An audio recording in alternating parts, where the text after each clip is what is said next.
경희대에서는요, 여러분, 무조건 이 채점 기준을 여러분 보고 가셔야 되는데, 안 받겠죠. 그러니까 제가 가져왔습니다.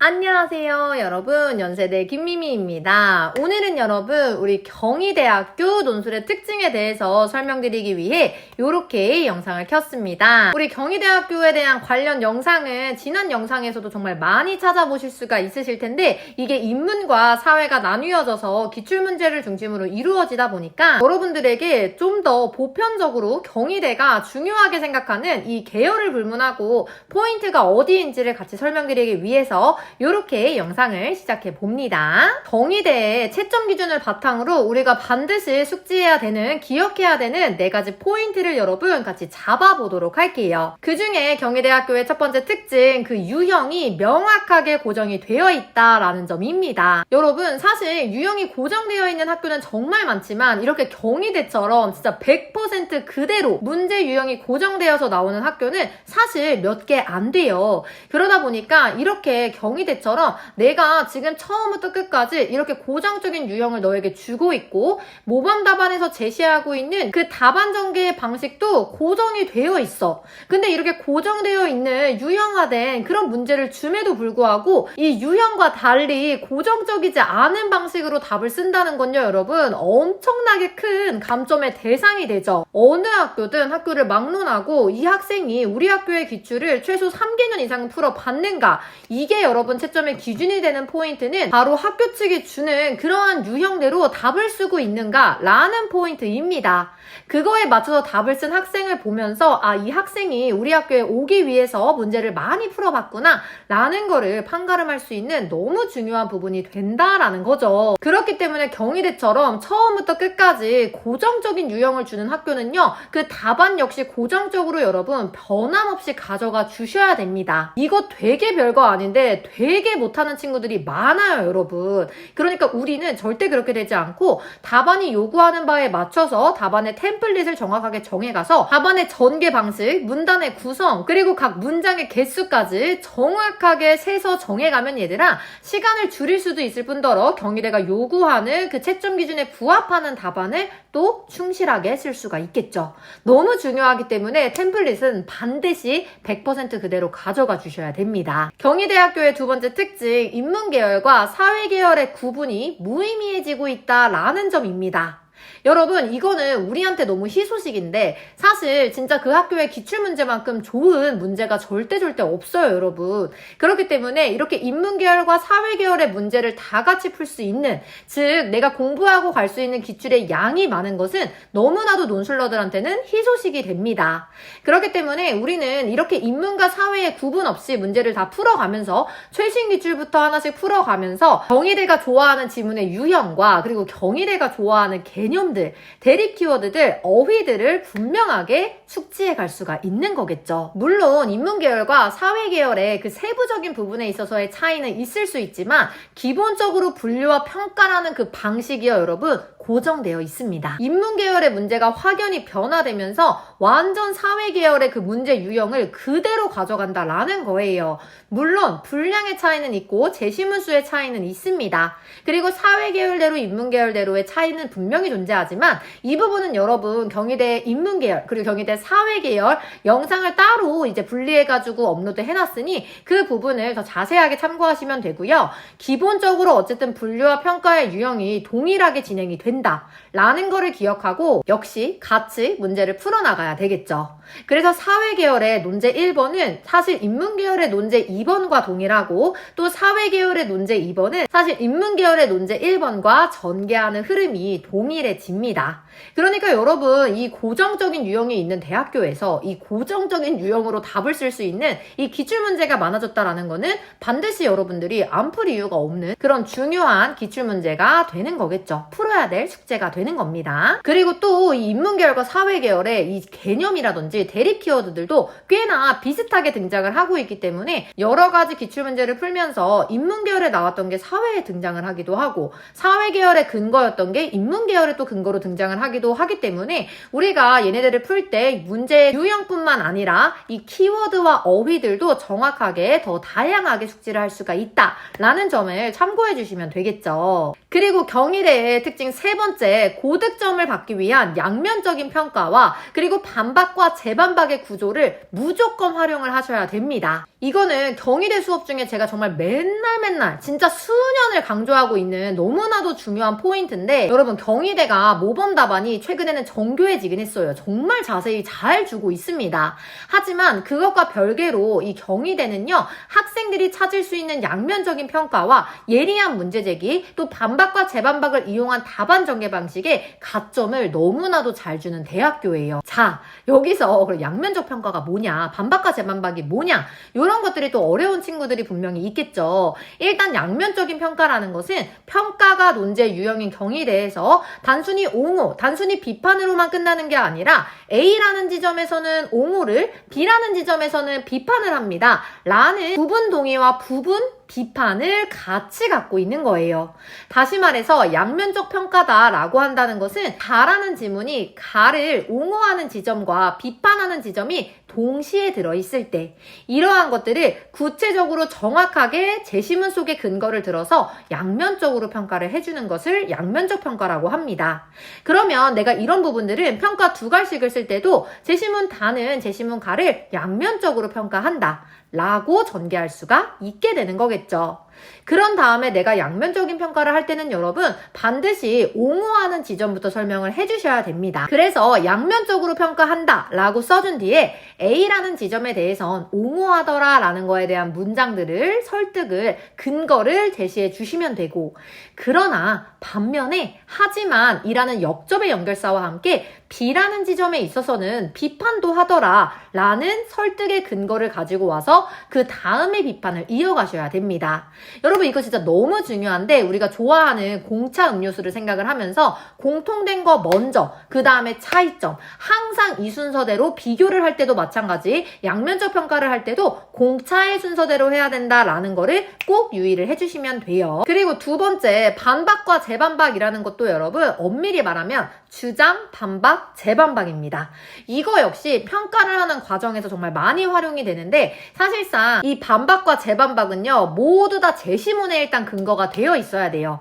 내 생각으로 무어를 쓰는 거는 절대 아니고, 내가 일단 주장을 찾았어. 근데 그 주장에 대해서 이러한 반박이 나올 수 있네 라는 거를 다른 제시문을 통해서라든지 혹은 그 제시문 내에서 찾은 거야. 그리고 그거에 대한 재반박까지 여러분 답안에 작성을 해줘야 평가를 하는 과정에서 그 글의 내용이 풍부해질 수 있고, 내가 제시문 속의 근거를 다 활용했음을, 그리고 이걸 내가 정말 논리적으로 잘 전개할 수 있음을 보여주는 너무나도 중요한 포인트가 됩니다. 그래서 인문계열과 사회계열 둘 다 사실은 논제 2번을 보면 사회계열에서도 평가하는 부분이 드러나죠. 그리고 인문계열의 논제 2번에서는 분류를 한 걸 가지고 다른 제시문을 평가하는 지점이 등장을 합니다. 그럴 때 내가 주장을 하면서 무언가를 평가할 때, 아, 너가 이렇게 주장할 수도 있겠다, 너가 이런 반박을 나한테 할 수도 있어 라는 걸 내가 지문을 바탕으로 인정을 하는 겁니다. 얘들아, 내 생각을 쓰는 게 절대 아니야.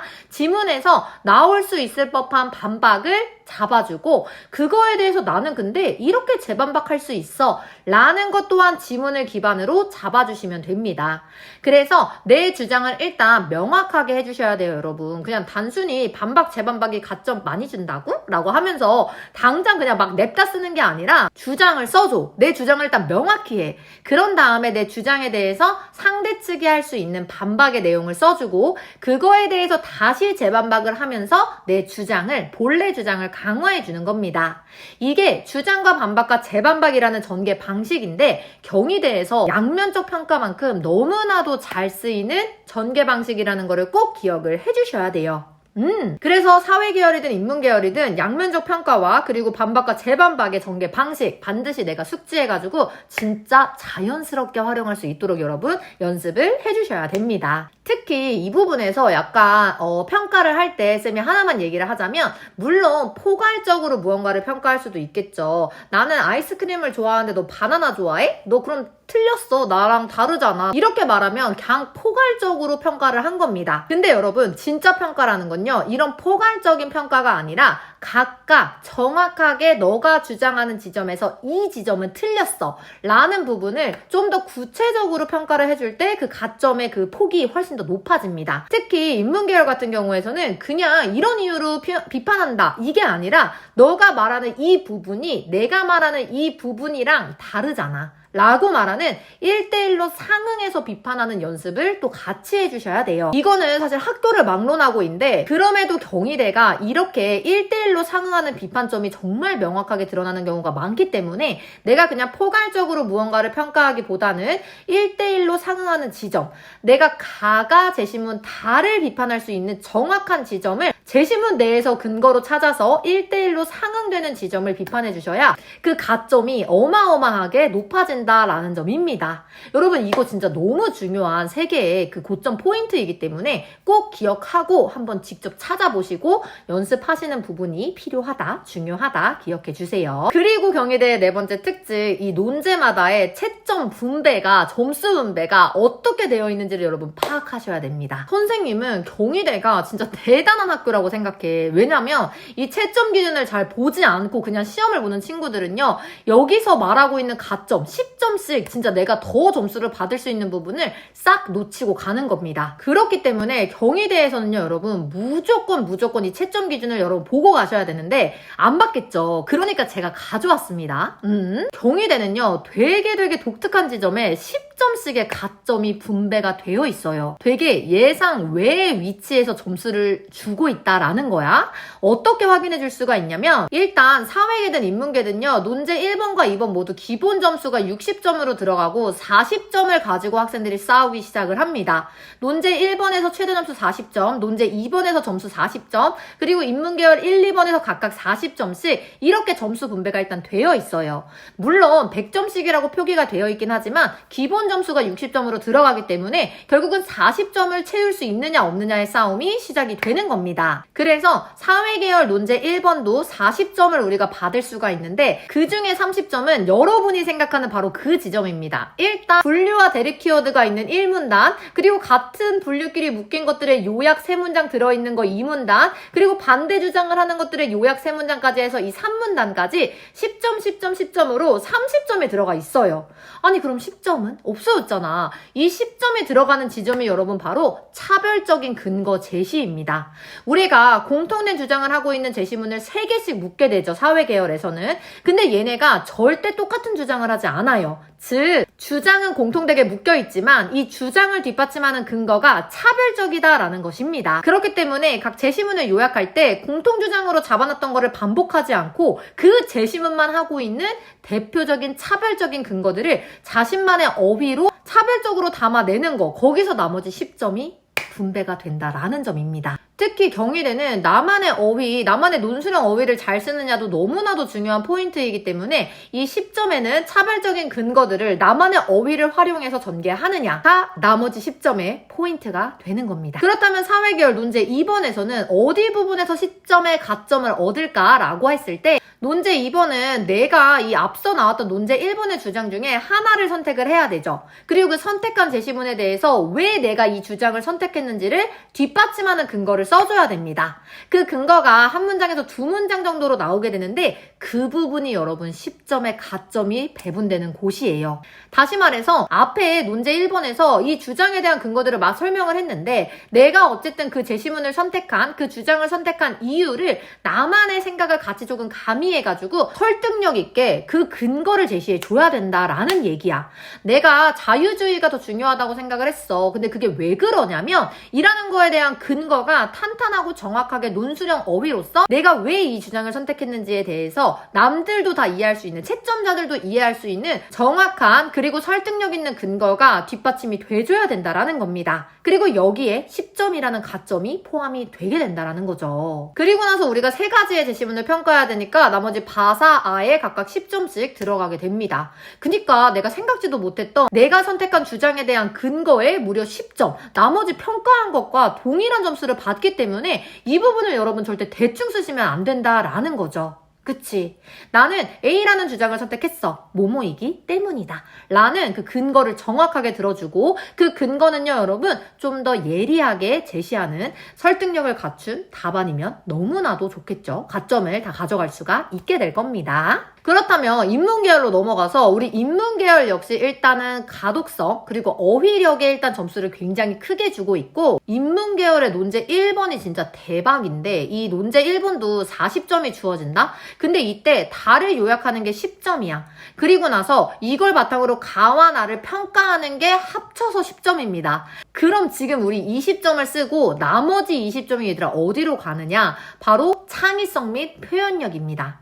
다시 말해서 일단 인문계열은 문화작품의 위주로 나오기도 하고 그리고 좀 어렵다 보니까 학생들이 지문에 있는 내용을 그대로 쓰거나 내가 썼던 어휘를 또 반복해서 쓰거나 이런 단조로운 문장들이 너무나도 많아져요. 그렇기 때문에 경희대는 나머지 20점을 지문에서 그대로 쓰지 않고 문장이나 어휘를 반복하지 않고 자신의 언어로, 자신의 논술형 어휘로 가와 나를 효과적으로 평가하고 있는가, 창의적으로, 차별적으로 표현력을 갖춰서 평가하고 있느냐, 이 부분에 20점을 배분을 합니다. 얘들아, 너무 충격적이지 않아? 그치? 사실 그만큼 원래 경희대가 옛날부터 어휘에 대해서는 너무나도 중요하게 생각하고 있고 그 부분을 채점 기준에 정말 꾸준히 넣고 있어요. 그렇기 때문에 이거에 이어서 어쨌든 지금까지도 이런 부분이 굉장히 높은 점수를 차지하고 있기 때문에 우리가 이 인문계열에서 다를 가지고 가와 나를 평가할 때 제시문에 있는 거 그대로 쓰면 안 된다. 또 문학작품도 내가 나만의 어휘로 전개할 수 있는 그 다양한 어휘들을 그리고 문장 전개 방식을 이런 것들 서술어까지도 분명하게 숙지를 하고 있을 필요가 있다라는 겁니다. 반드시 여러분 이거 꼭 알아가셔야 돼요.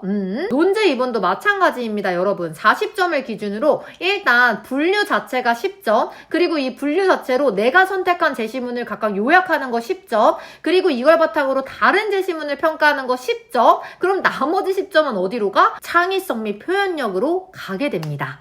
이해되시나요, 여러분? 그렇기 때문에 우리 경희대 인문계열에서는 어쩌면 사회계열보다 더욱더 이 어휘력에 초점을 두고 있고 평가하는 지점에서의 그냥 포괄적인 평가가 아니라 앞서 말씀드렸듯이 1대1로 상응하는 지점을 통해서 창의적으로 평가하는 부분까지 이 부분을 여러분 점수가 분명하게 나눠져 있음을 기억하시고 꼭 이거에 맞춰서 공부를 해주셔야 됩니다. 여러분 이 수업 한 번 들으면 진짜 경희대에 대해서 이렇게 공부해야 되는구나 정확하게 알 수 있는 이 수업에 대한 문의사항은 고정 댓글란에 있는 오픈 채팅방으로 언제든지 문의 주시면 됩니다.